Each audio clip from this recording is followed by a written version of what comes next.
Hi, everybody. This is Jim Cornette, pro wrestling legend, and you're listening to the Book in the Territory Unprofessional Wrestling Podcast. This is the artist formerly known as Daryl Van Horn, James Mitchell, the Sinister Minister, and I'm here to let you know I would rather slam my cock in a car door than to miss the dulcet tones of Hard Body Harper, my illegitimate son, on Booking the Territory podcast.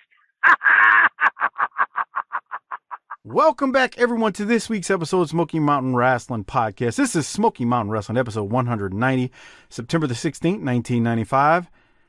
We are really getting down close to the end, the last 10%, last 5% of this promotion. So anyway, Doc, episode 190, Booking the Territory, the Unprofessional Wrestling Podcast for Smoky Mountain. How you doing, man? We are here, man. We are in the last 5%.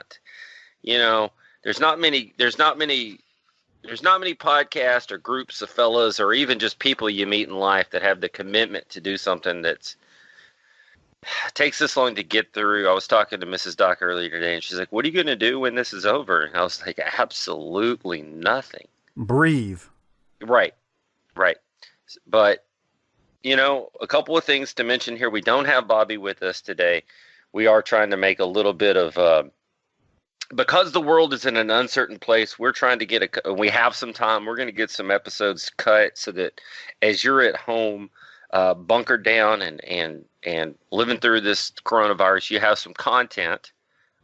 Hey, if we haven't let all the things that have happened to us the last 5 years stop the train, the coronavirus ain't gonna stop it either. We're gonna keep on putting out content.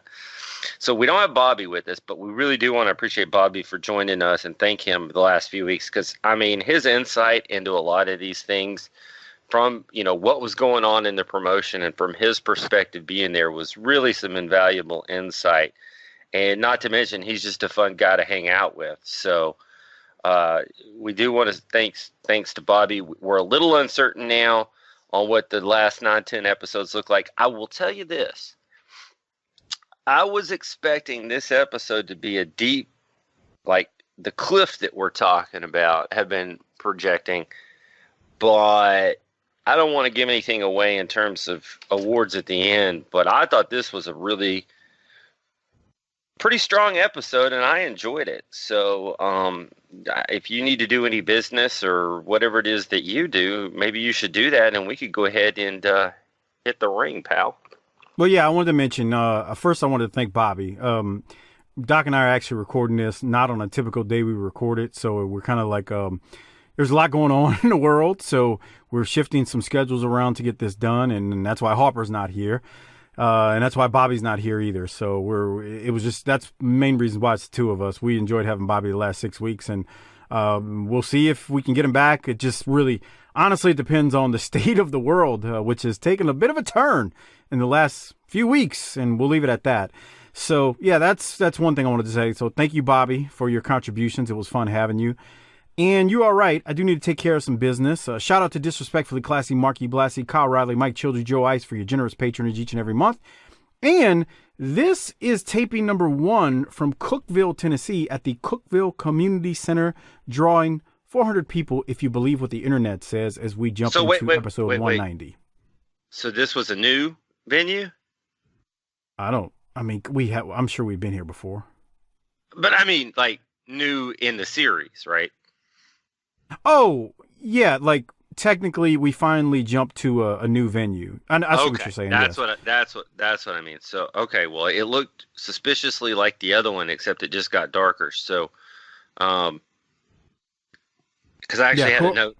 I have a note in the first match that said, "So the sun must have gone down at this place." So, I guess it's that they shifted venues. Good to know. According to one shithole to another. That's nice, Doc. According to my research, this is taping number 1 from Cookeville, Tennessee. Now you got me doubting it when you say that, but no. Now that you say that, it makes perfect sense. I watched this morning. I had a lot going on in the house because you know how it is when you're trying to watch wrestling and there's family that wants you to like be a part of the family. So, yeah, the taping number 1, Cookeville, Tennessee, Cookeville It is Community dark Center, in drawing there. 400. Look at that. You could really you could sit there in the stands and finger bang your date, and nobody would know of it. It's very dark. The only lights are the ring lights, the four that are at the corner. So yeah, it's very dark. And Cookeville is and I'm not gonna unless you just want me to, but it's a no, don't. Well, no, it's a town of 30,000 people. So I mean that's a sizable community. So that's a sizable community for Smoky. I mean, we've been places that are only 1,200 people, 1,300 people. So of course, yes, that's a big place. All right. Well, so so there's a college there too. That's pretty awesome.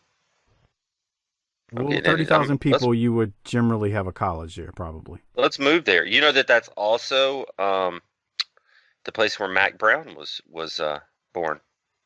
I did not know that, but I don't really care.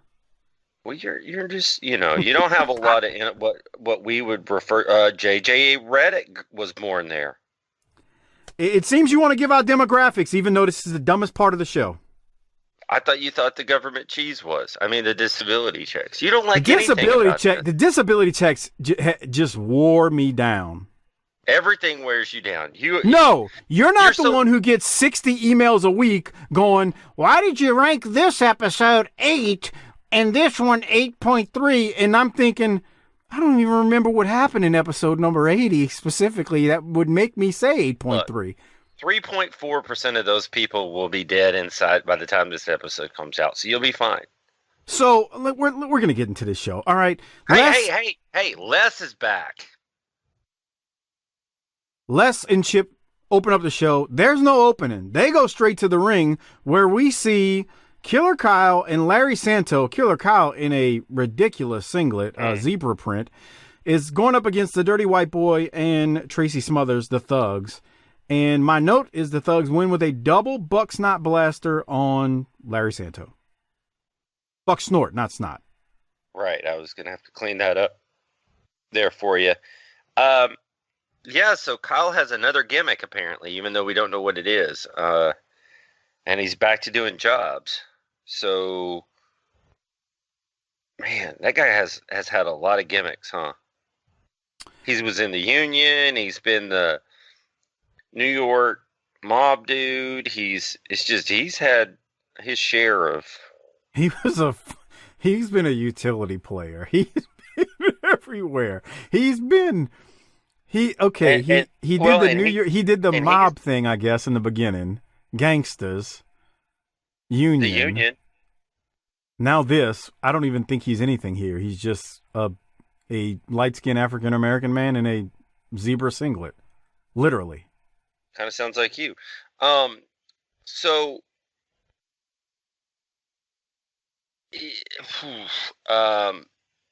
were you struggling? What's wrong? I thought you said it wasn't too bad. All of a sudden I got a tickle in my throat and I'm starting to feel a little tightness in my chest. No, Kyle was in episode 1? First match. Him and Robert Gibson. Him and Robert Gibson. So yeah, we've seen a lot from him. Les has been completely missed. I didn't know how much I had missed Les until I heard his voice, and it's good to have him back. Friend of the show, Les Thatcher. How about that? Tells us he'll come back on anytime. We've made so many friends in this process, except for, you and I have stopped being friends, but that's okay. Yeah, okay. We've had Les, we've had Tracy, we've had Cornette, we've had Bobby. I mean, we've had a lot of Smoky Mountain talent on this show over the years. When is Horner? That's going to be the one that takes the cake. You told me one time, I'll let that motherfucker have it. And I said, don't say that until he gets on the air. And so, Sure. You say so. All right. I asked you 10 minutes ago if you had anything from this match, and you're still not saying nothing about the match. I like the double buck snort blaster for the pin. I thought that was good, too. It was good. These guys are mad because of everything that happened to them at Super Bowl Wrestling. They're worked up. They've worked themselves into a bit of a shoot, there's nothing wrong with that as we watch Robert Gibson break up a fight in his black underwear barefooted again. Wow. just is terrible. All right. I'm just happy that later on in the episode he's put on some pants. Thank God, right? Thank the Lord. All right. So what Doc is talking about here is, like we said, Dirty White Boy, Tracy Smothers, the Thugs. They defeat Killer Kyle and Larry Santo in the opening match. We then see a replay of the attack on the Heavenly Bodies by the Thugs at Fire on the Mountain, the one that was backstage or, in the dressing room when we saw Robert Gibson in his black undies trying to break up a fight with the Heavenly Bodies and the Thugs. We then go straight from that to a promo where we've got the Thugs, Tracy and Dirty White Boy. They've got something to say after their match. Here it is. And of course, we just saw what happened when you guys attacked the Heavenly Bodies after the fact. Tony, they're telling me now that Pritchard has seen a specialist. I don't care who he's seeing, because people's going around saying, you all tried to break his leg. Well, you're damn right. I tried to break it because I hit him as hard as I could with that board, and I thought I heard the bone pop, but it didn't. But everybody's saying, that's not right. Well, was it right for Jimmy Cornette to smother me out with ether? Was it right for them to screw us out of the tag team titles? Was it right when they take that tennis racket and tee off on you? Well, no way. It's all coming to a screeching halt. Ain't that right, Wild Eyed? You got that stuff right. What we got to do, white boy, is we've got to turn a negative into a positive. We got to use the same teamwork that we used on those two great athletes right there if we want to get them tag team titles back. Heavenly Bodies, Jim Cornette, you're a great tag team. You caught us off guard at the Super Bowl. Emotional stress due to the situation with Ricky Morton. We weren't prepared for it, but we did what we had to do to win that match, man. And you smothered my man out here with ether. Dr. Tom, I apologize you on that table, and I know your neck still feels it, but you still had the intestinal fortitude to stop me from getting back in that ring, tie me up in the ropes. Hey, we didn't even have time to celebrate those titles, man. We're going to get them back by the good grace of God and the support of the fans and just a little bit of lady luck. The Thugs will be the you're going down. And the sparks are going to fly with the Heavenly Bodies and the Thugs tangle. We'll be back right after this. All right, I thought that was pretty good from Tracy. I like Tracy. He said, "Look, man, you caught us off guard," and I mean, there's some truth to that if you really played into the storyline with the whole Ricky Morton situation. I mean, Morton gets fired, and all of a sudden they went from facing the Rock and Roll to the Heavenly Bodies, so they did get caught off guard. So storyline wise, that was true. What did you have from it? Emotional distress, huh? Of course, anxiety, Yeah. emotional distress, yeah, all that stuff. I got you. So there's a couple of things being presented here. The white boy's like, did we do it? Well, hell yeah, we did it. Why wouldn't we do it? So I was just wondering, do you consider yourself more of a fight fire with fire, dirty white boy kind of guy? Or do you see yourself as more of a two wrongs don't make a right? No, I mean, you do me wrong and I get back at you. That's just what happens. Oh. Okay. No, I'm not gonna spend my life trying to get back at you, but I mean, you're asking a loaded question. I mean, there's no easy answer to what you're asking. Like, okay, if you're standing in the street and somebody just punches you in the jaw, you're just gonna turn the other cheek? And no. Come on. Okay. Most people aren't gonna do that either. All right. Well, man, I thought. What are you? Okay, no. Why don't you ask yourself that same question? I follow the teachings of our Lord to turn the other cheek. Sure you do. I've never seen somebody work themselves up more in a shoot than life than you do, and you talk about turning the other cheek. Anyway, I thought more lies and horse shit, but that's just my take on your take that you just gave. Well, see, you just called me a liar, and I've decided to turn the other cheek. Mm-hmm. So, sure you did. Tracy's fired up here, and he's the good grace and the whole. He damn near pulled out the whole library of ducks on June bugs and north and south and east and west, and I mean he was doing his old spiel, but he had the legs shaking again at the pulpit. Boy, he was bouncing on that one leg. Yeah. One thing Bobby and I talked about a couple of weeks ago was the Fire on the Mountain song, and he was saying it was Marshall Tucker. I was saying it was Charlie Daniels. We were both right. I went back and did some looking on that, and basically it was originally written for Charlie Daniels, but Marshall Tucker recorded it. So that's kind of I just want to clear that up for the people so that you don't get a bunch of hate mail that says, "Tell Doc that Fire on the Mountain was Marshall Tucker." I know. Okay. So, yeah, this is. Bro, hey, I get on at minimum between Twitter, Facebook, and email for this show. I get at minimum 10 to 15 things a week. Yeah. People want me to pass on to you. Imagine how many Conrad gets. That's at minimum weekly. About 10 to 15. He's got what, like 15 shows and all that. Man, God, I just shut it down. But you're not following though. It's not messages for me.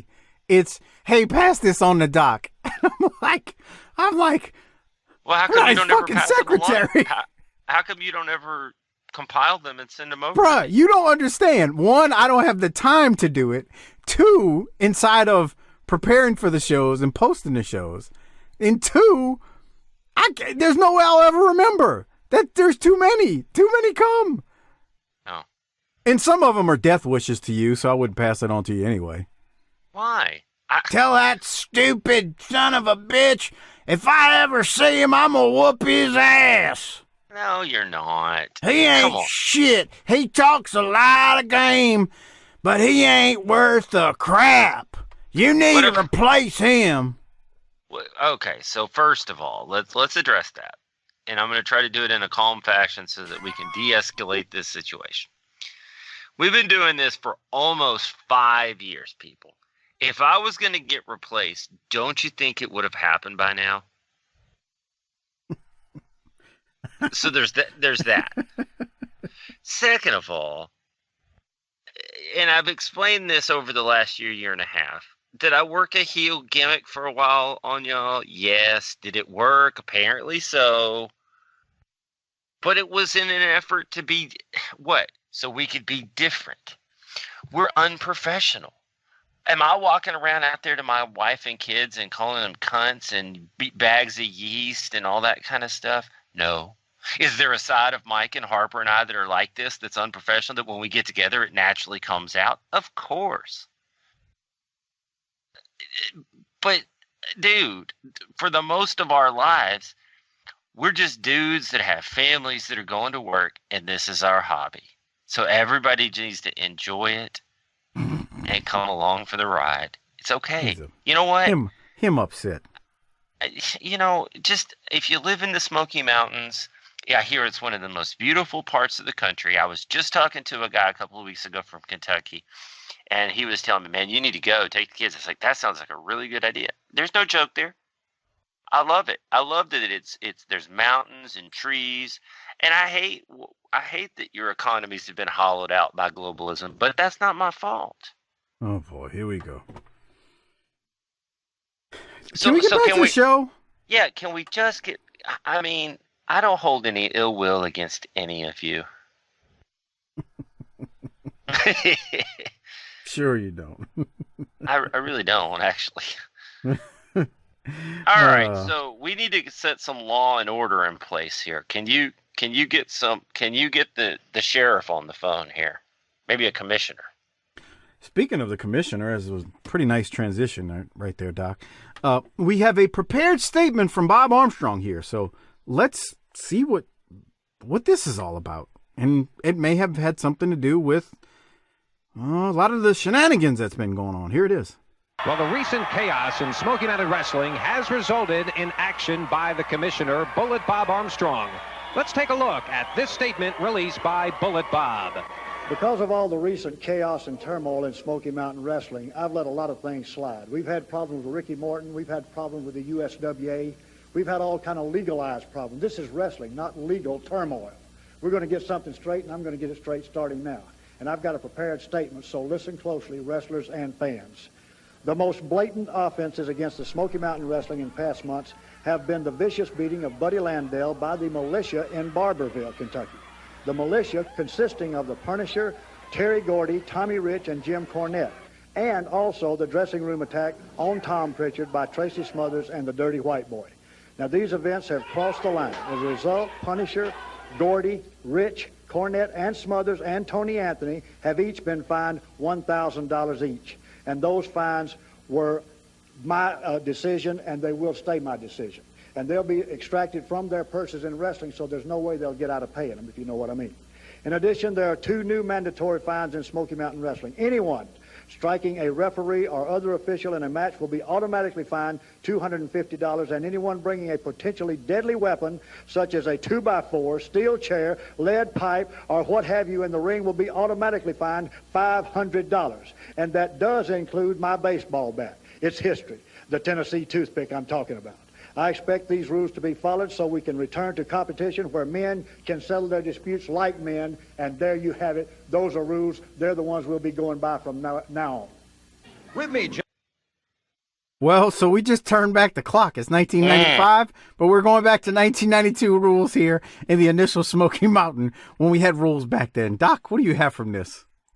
To quote the Grateful Dead, what a long, strange trip it's been. Yeah, we just dialed it back 36 months, and we are back to wrestling the way it used to be and the way we like it.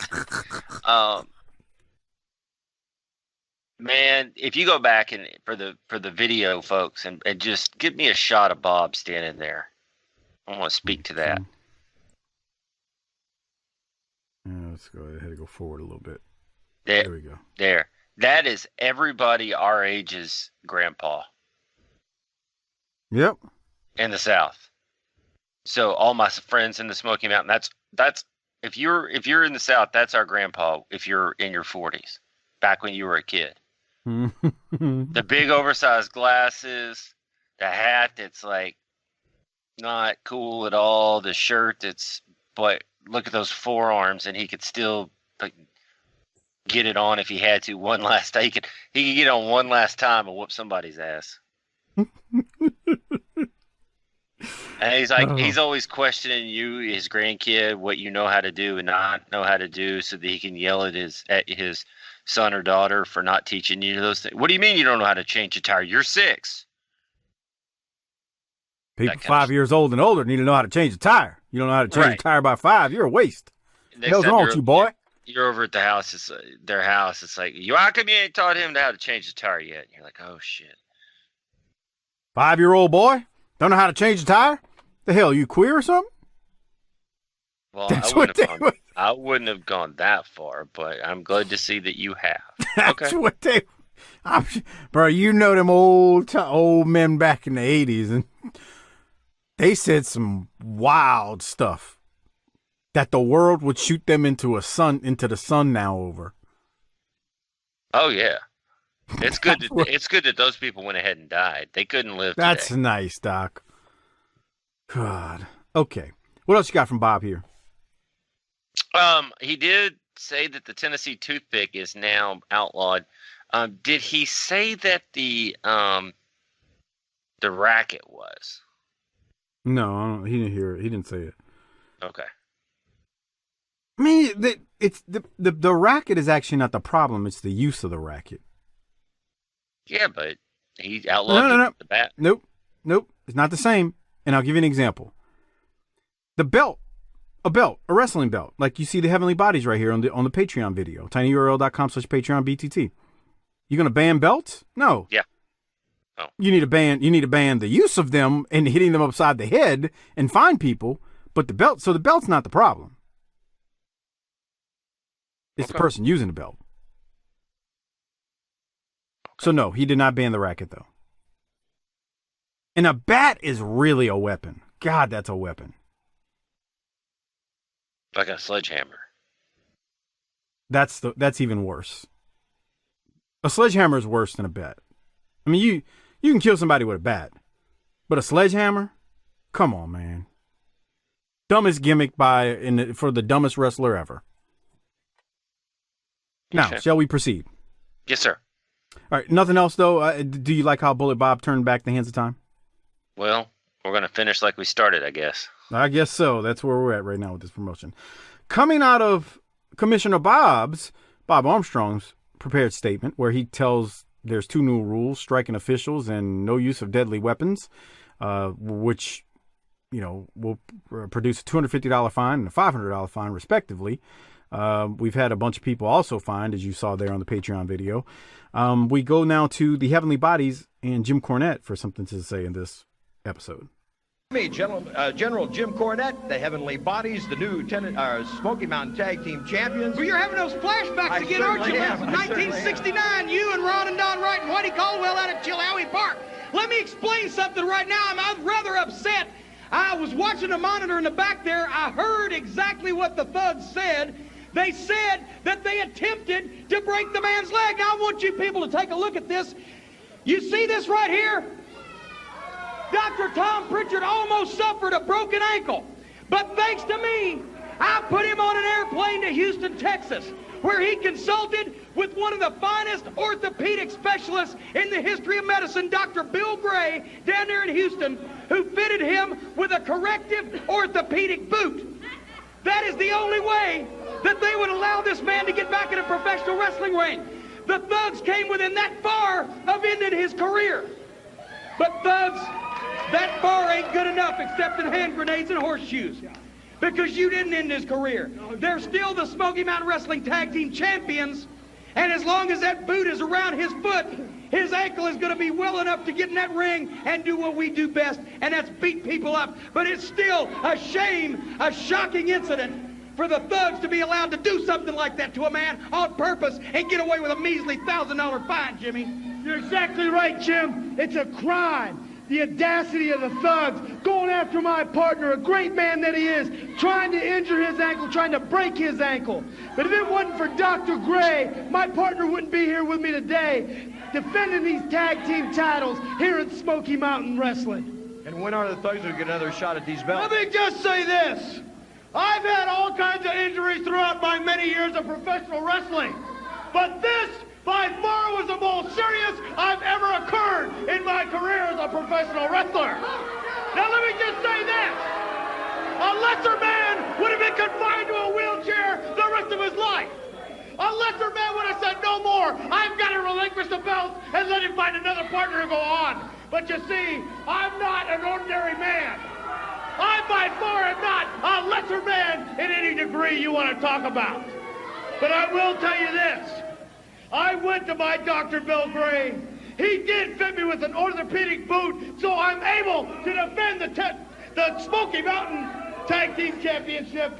And as long as I have this boot on my foot, we're going to remain the Smoky Mountain Tag Team Champions for as long as we want. Let's go show them what we can do. We're going to show the thugs right now what the Heavenly Bodies are capable of. All right, the Heavenly Bodies, General Cornette on their way to the ring. Let's go to Tommy Noe now. Doc, what do you have from this? Well, those robes are fantastic that they're wearing. Those nice. They're something, man. I'm trying to. There's wings on them, and just I don't know. They're great. They're Heavenly Bodies. They got wings on them. They're heavenly. They're just so good. I like the Heavenly Bodies because, like, Del Rey can talk, Tom can talk, Corny can obviously talk. Del Rey has gotten.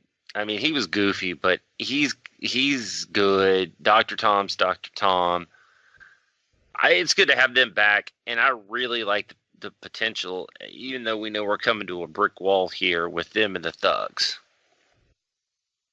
I think it was a longtime Patreon. I remember Ben Martin on the Facebook group that said they are probably the best part of the end of Smoky. And he's right. If my memory's correct, they really are. Like, it stuff goes downhill, but the Heavenly Bodies coming back in a promotion that's dying or about to start dying and having its last breaths. The Heavenly Bodies are much needed to help in that process, or to help them not die as badly. I guess is what I'm trying to say. They're good. They're good. There's they've been here essentially from the beginning. Well, at least Dr. Tom, episode 12 or whatever it was. Cornette teased him from day one or episode 7. I can't remember the exact episode he brought him in, but you know what I'm saying. They're good. And right there's some good storytelling. You know, they talk about Dr. Tom's been fitted with the special orthopedic boot so he can wrestle. I love how, you know, Corny explains how he's now able to wrestle after that vicious attack where it wasn't as bad. Now he's got this special boot to help him out in the ring. Good stuff. Yeah, absolutely. All right, anything else? Let's go to the ring.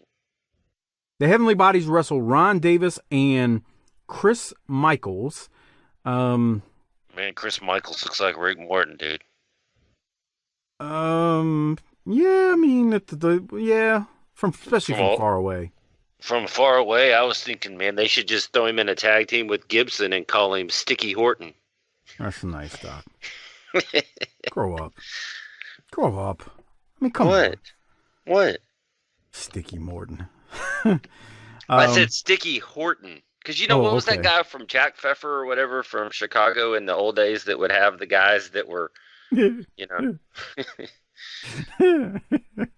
were just a couple letters off. That would be some dirty shyster carny work. Here's Hoot Gibson and Sticky Horton. All right, so the match ends. The Heavenly Bodies win with a double flapjack, and then Dr. Tom loads the boot and hits Ron Davis with it. The Bodies win pretty much with ease. I don't have anything else from it, Doc. Did you? Much like we talk about in 1988 NWA, why do the Russian assassins need to cheat to beat two jobbers? Why did the Heavenly Bodies need to cheat? Because they're heels. Okay. They can't do it honorably. That's the only reason I think. I mean, that's what it boils down to. So, any other thoughts, though, as we then go to a promo from Al Snow, who's still in the territory? I thought he was gone. Me too. But he's got something to say. He does. So let's go to Al Snow, who's still here, and see what he's got going on. Sensational Al Snow battling Bad Brad Armstrong for the championship today. Let's get some pre-recorded comments from Al Snow. Normally, I enjoy the trials and tribulations of Smoky Mountain with a song in my heart and a smile on my lips. Get a close-up of the dimple. But things have been really hard on me for the past couple of months. And normally, Brad Armstrong, I'd have skipped right on past you. But people have called me, have given me notice of how disgusted they are that you are the Smoky Mountain Wrestling Champion. I can't ignore it. It's such a united front. People that normally can't agree on anything can agree on this subject. Mark Furman and Louis Farrakhan are figuring out a way that they can frame you for a crime so they can get that belt off of you. Anita Hill and Clarence Thomas have agreed to tour the lecture circuit to discuss the injustice that has taken place here in Smoky Mountain by you being a heavyweight champion.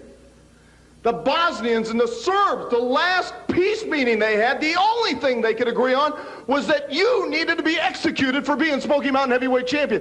Hell, last night, Vince McMahon and Eric Bischoff had a conference call with me saying, Al, we'll do anything we can to help you get him out of wrestling because he's such an embarrassment.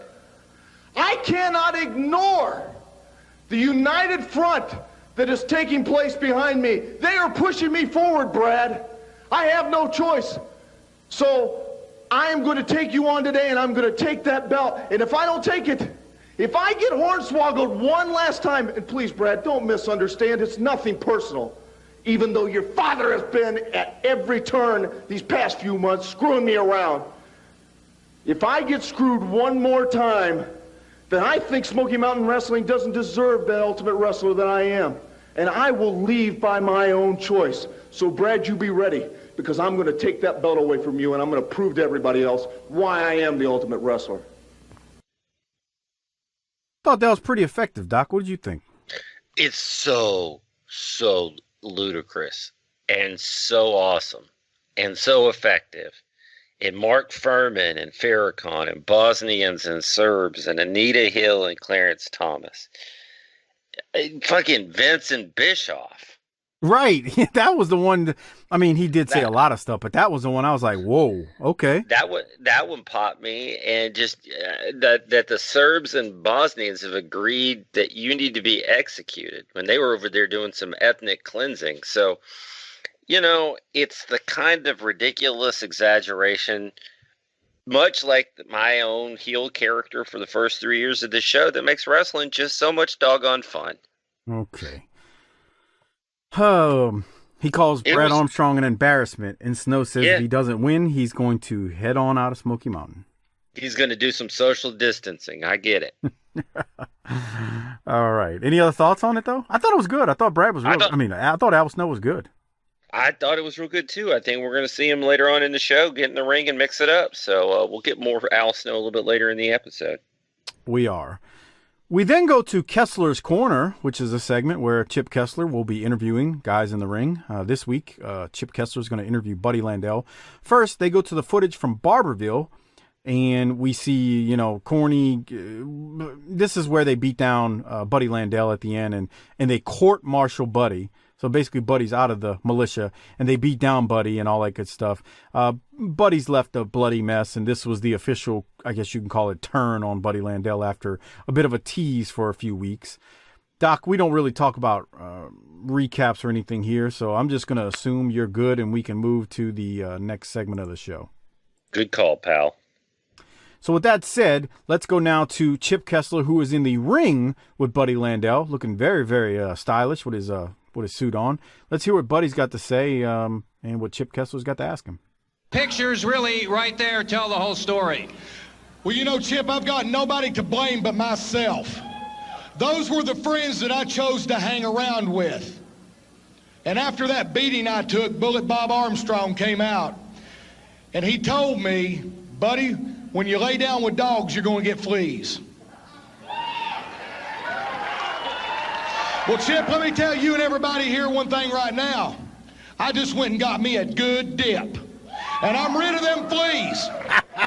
You see, because Jimmy Cornette didn't like me coming out and talking about my drug and my alcohol problem years ago. He said that was too personal. But I thought I was proud of myself for conquering my worst enemy, which was myself.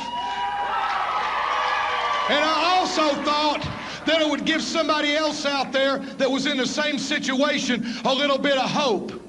If Buddy Landel can make it, somebody else can too. Another reason why Jimmy Cornette didn't like me was because I wasn't a brain-dead idiot like Tommy Rich.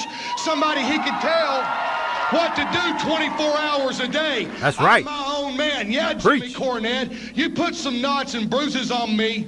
But let me tell you something. After conquering drugs and alcohol and getting my career back, kicking your ass ain't going to be nothing. Well,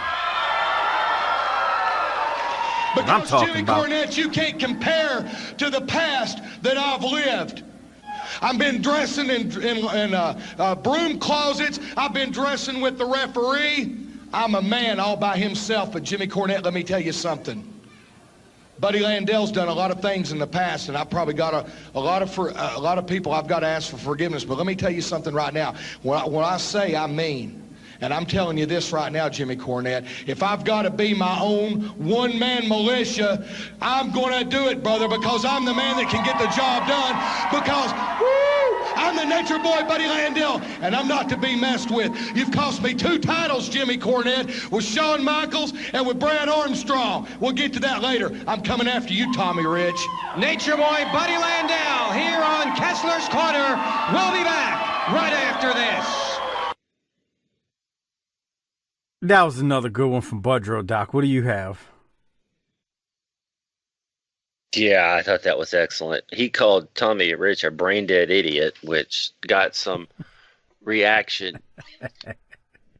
Yeah, what were your thoughts on that? I want to hear it. Well, it's a good promo. What's he supposed to call his opponent that he's mad at? That bit his bloody head last week. I mean, why not? I like the fact that because he's mad, they let the word ass go through. I like that. He's going to be kicking ass. And then he wooed, which doesn't... I popped on that when he gave us the woo. That was good. I really did enjoy it. I thought Buddy was good. It goes back to this thing, man. When you can feel a promo to be real, you can be emotionally invested in it. And he says...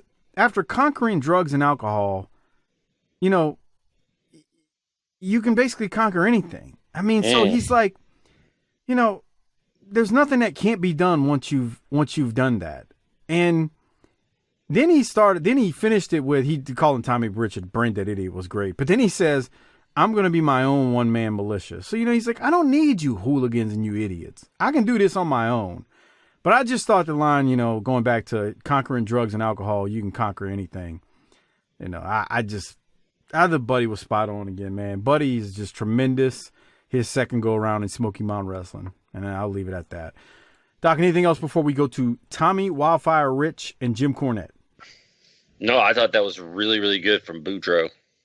All right, let's go to these two here. With Punisher standing by, but of course he doesn't talk, so here it is.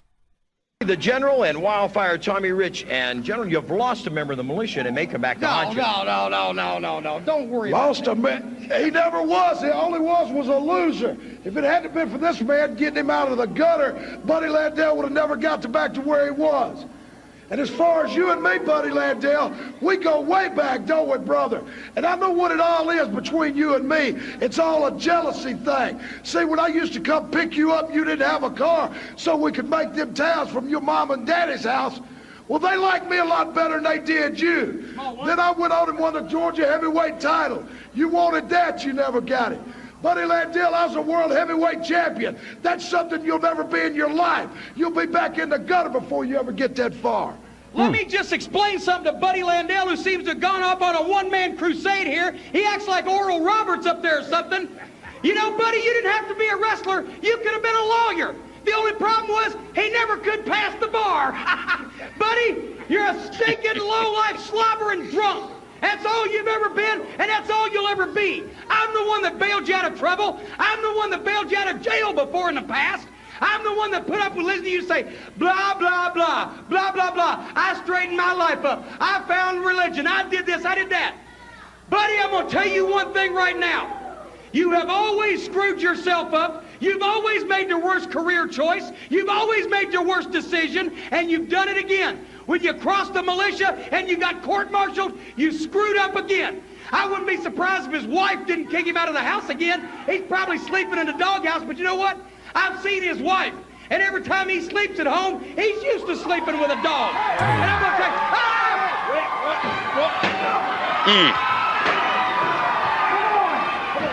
Hold on. Commissioner Bob Armstrong is out here. And this needs to go in the ring, Bob. This needs to go to the ring. Let me tell you this, buddy. This chair just cost you $500 fine. No. I don't want you to pay it. I'm going to pay this fine for you. Because I got to see the beating you took. Maybe I should have been there. But the beating you took, you're much of a man just to be standing here today. But from now on, mister, you break the rules, you pay the price. You're going to pay, he's going to pay your fine then. And there you have it from Commissioner Bob Armstrong. And we'll be back with more Smoky Mountain Wrestling action right after this. All right, Doc. Look at that. Les has got a little bit of a mullet going on there. He needs to get that back of that hair trimmed up. That's a long hair for an old man like that. Yeah, he's got a little bit of fluff going on back there. Hey, you think Corny was stiff there or what? Little man, he popped me when he said he never could pass the bar. That was a good line. You remember Oral Roberts? Yeah, but I remember that, like that line. That one popped me a little, but not that bad because I've heard that one before. But he really got me when he told him he's used to sleeping with dogs, and he sleeps with his wife every night. That's. Man, I thought the thing about this is, and I don't know who knew about this in the stands or not, but watching it 25 years later, that makes it great, is that Buddy was real in the ring. You don't like it, but Tommy Rich was real. And Corny was real. And they got beef, and it all feels real. Why are you talking about it like it's real? Right. So Tommy's like, you're jealous of me because I won the Georgia championship and I used to pick you up. And, he's basically saying I've always been a step ahead. And you got to give them credit. You got to give them credit for these last two promos with them right here. It's real. It's real. Yeah. Especially after they just beat him down. This is a real feud. This is real. There's some realness to it. There's some truth to it. They bringing up the drugs and alcohol. There's a whole lot of real stuff going on here, and that's what makes it good. Mm-hmm. In agreement. All right, what else you got from it? Well, I liked it. Man, that was a neat move when Buddy reaches straight for his pocket like, fuck it, here you go. I'll hit him again. That was a really nice little subtle move, and then Bob go, no, I'll pay it. Because he's still the grandfather. He's not just the commissioner in the law. He's taking care of these guys. Let me tell you why I think that made sense, too, for Bob to say he would pay it. Did you hear when Bob said, I saw the beating you took? Now, yeah. while all those guys he's what you're saying, he feels a little responsible because as commissioner, he should have stopped that. I don't know. Not so much that as much as Buddy we saw the recap. We didn't really talk about it. We talked about it last week, but we saw the recap of what happened to Buddy when he got beat down in Barberville. I mean, he got busted open and bullet. They beat him down for 4 or 5 minutes straight, it felt like. So Bob's saying, look, I understand your anger. I understand your frustration. And they're out here running there, flapping their gums again, out of place. They're going off. They're calling your wife a dog. And, you used to sleep with dogs. You sleep with your wife. No, I understand why you were frustrated and came out here and swung a chair twice. And he hit Punisher twice in the back. Punisher no-sold it, but that's a whole nother story. So I understand why Bob would say, nah, buddy, I got it. I did laugh, though. I did pop the very first time I saw this when Buddy was getting ready to go in the pocket to pay it. I thought that was hilarious. Mm-hmm. So, but no, it's the little things that make it all seem. You ever been so hot, somebody be like, fuck, we'll find you. Then you're like, here it was worth it. I mean, it was just so natural looking. Amen. Yeah, it was worth it. Well, we go from that segment. Some more to come between Corny, Budrow, and Tommy Rich to Robert Gibson. This is a real quick segment. Robert Gibson says he noticed Chris Michaels earlier that Doc said looked like a young Ricky Morton or looked like a version of Ricky Morton.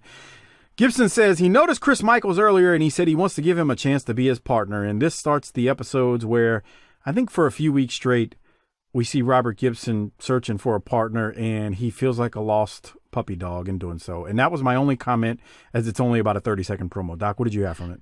Maybe he should get Barry Horowitz. Maybe so. Carl or call Stiles. Dutch. See if Dutch can come back from Puerto Rico or something. I don't know. Yeah. Where's Stiles? Where's Stiles? Him and Dutch are both hairy, so I'm sure they'd be okay. At least he's got pants on. He's got pants on in his promo and his shirt. So anything else from Gibson? Not really. We'll see where it goes. We then get Terry Gordy and Jim Cornette talking some noise in the back. I don't have any notes from it other than to say Gordy and Cornette talk about getting back at Brad Armstrong, and they claim Brad is not the rightful Smoky Mountain Wrestling champion. Did you have anything from it, Doc? No, it was fine for what it is. That's the only note I had. It was decent, but there was nothing really noteworthy from it. Yeah, same thing. So then that leads us to the Smoky Mountain Wrestling heavyweight title match, which is the main event of this episode, which they gave them a good bit of time. I mean, they started with about 11 minutes to go in the episode. So we got Brad Armstrong versus Al Snow. Let me just say what I have, and then I'll get whatever you got. So Gordy, as this thing is starting to wrap up, because it goes on for a while, Gordy makes his way to ringside and decides to put his hands on the Smoky Mountain Wrestling heavyweight title. No interference or anything. He's just got the title. Gordy waits for Armstrong to actually defeat Snow with the Russian leg sweep. And then Gordy gets in the ring with the belt. Bob Armstrong and Sandy Scott are in the ring also at the end, and they're holding the guys apart, trying to keep the peace. Gordy eventually just throws the belt down at Brad's feet and powders out of the ring. I guess in a way to ceremoniously say, I'm coming for that boy. There's no other way for me to say it. Doc, I didn't really have too much else from the match because the whole thing to me was Gordy on the outside with the holding the belt like he owned it. I don't know. What did you have from it? First of all, these two guys are two of the poster boys for guys that are considered phenomenal in the ring and held back by their limitations on the mic. Yet we're going to hear two good promos from these guys. Oh, watch this. Bad camera work. Oh, when Snow hit that. Come on. Yeah, they missed whatever he did. He did some kind of springboard, and that was, yeah. That led to the finishing move, and they just showed Gordy outside instead of it, but whatever. Yeah.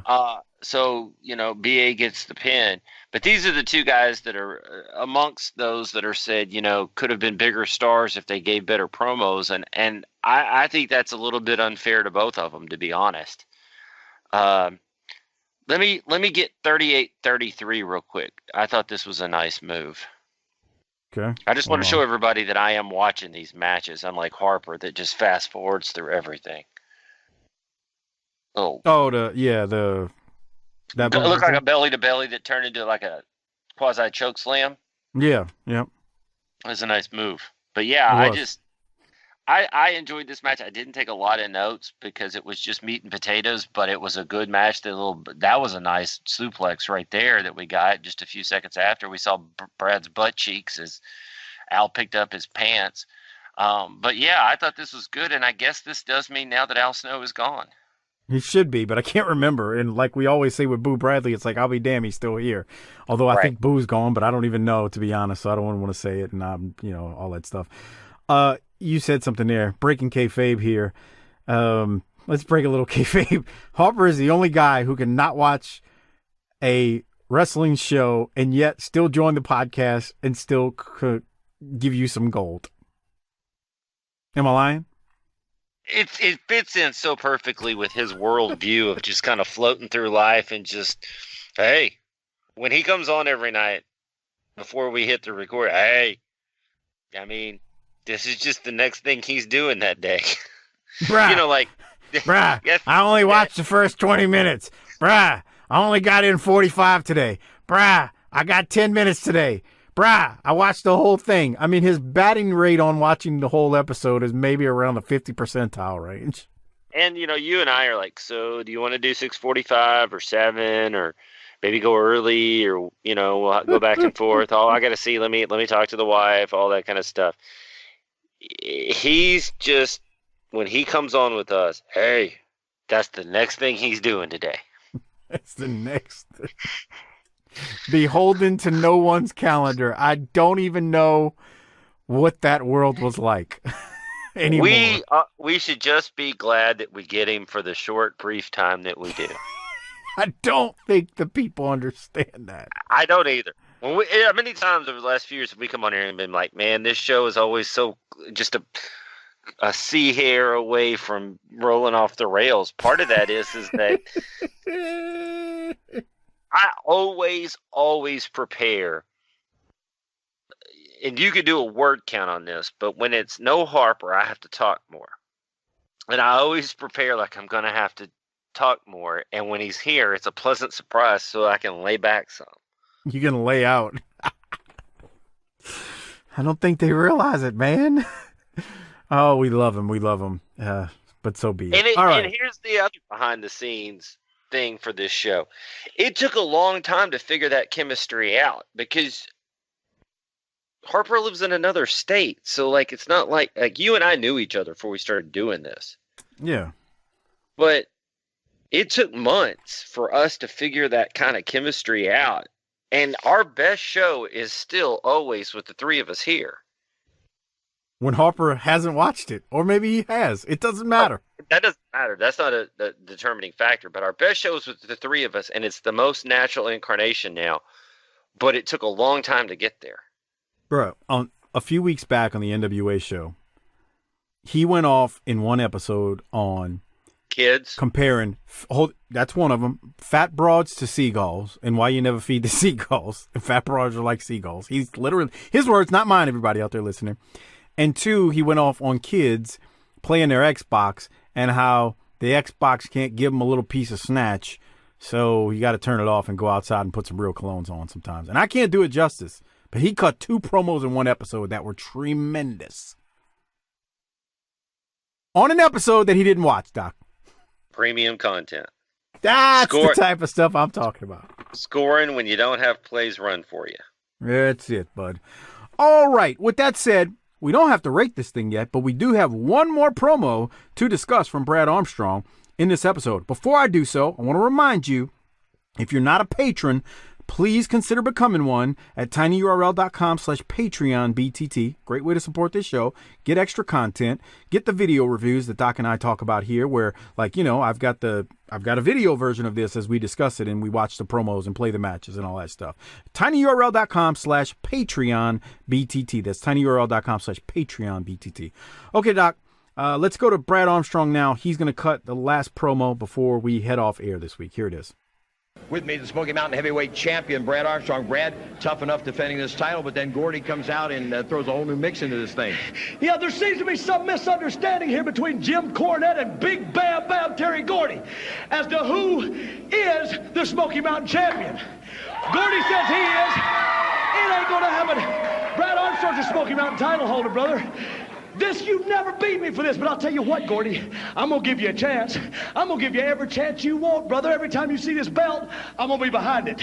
Every time you see me, you're going to see this. Bring your big Bam Bam self on, and let's see if you can take it away from me man to man. I don't see it happening. There you hear it from the Smoky Mountain champion.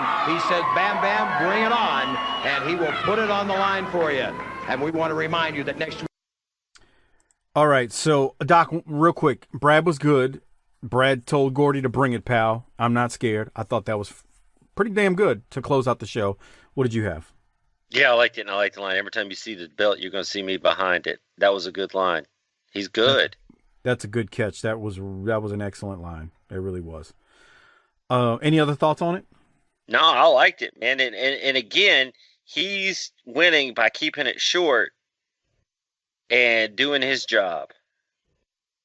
So real quick, we made a comment about Boo Bradley.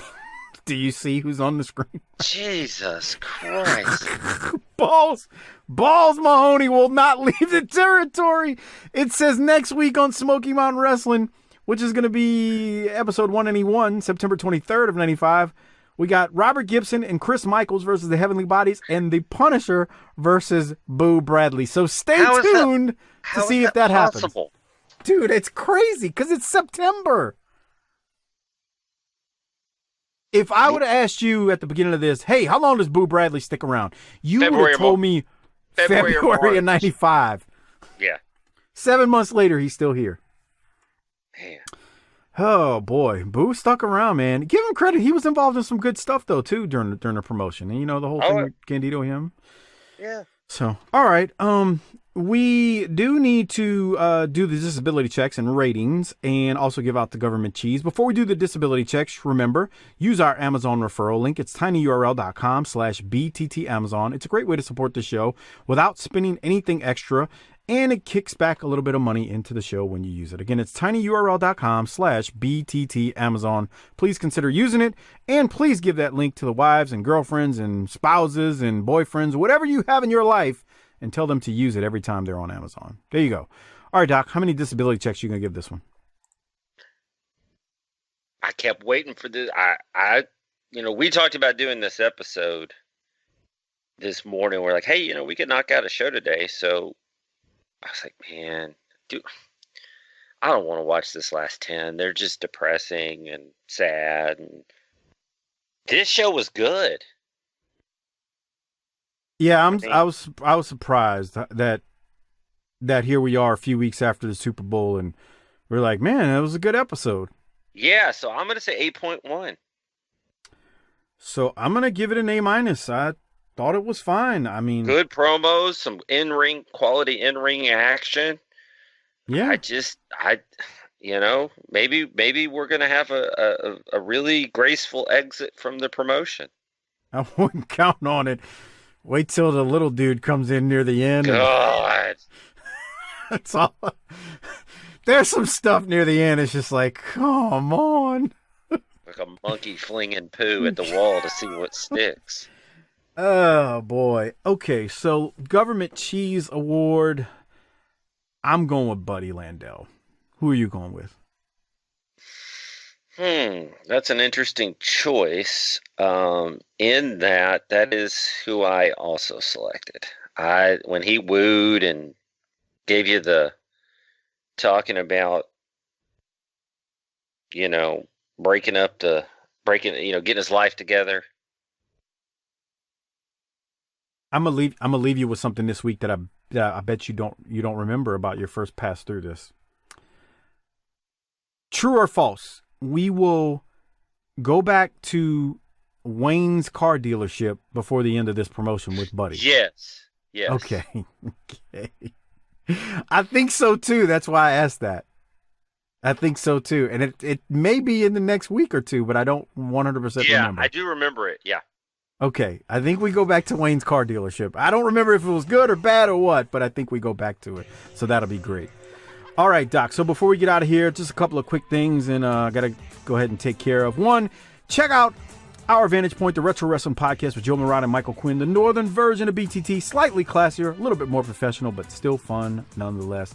They support us, so please support them. And don't forget the ECW Bottom Line cast that is on our, the ECW Live cast that is on our Patreon feed, run by Mike Prue and JV. They also do a Bottom Line cast on the career of Stone Cold Steve Austin that airs on their free feed. So there you go. Check them out as well. And again, like I said, lastly, become a patron. tinyurl.com/PatreonBTT. Definitely would appreciate it. Doc, I don't have anything else. Harper's not here. So you know what we do? Usually I'll have you hit the tagline when he's not here and take us home. Oh, book it, bitch.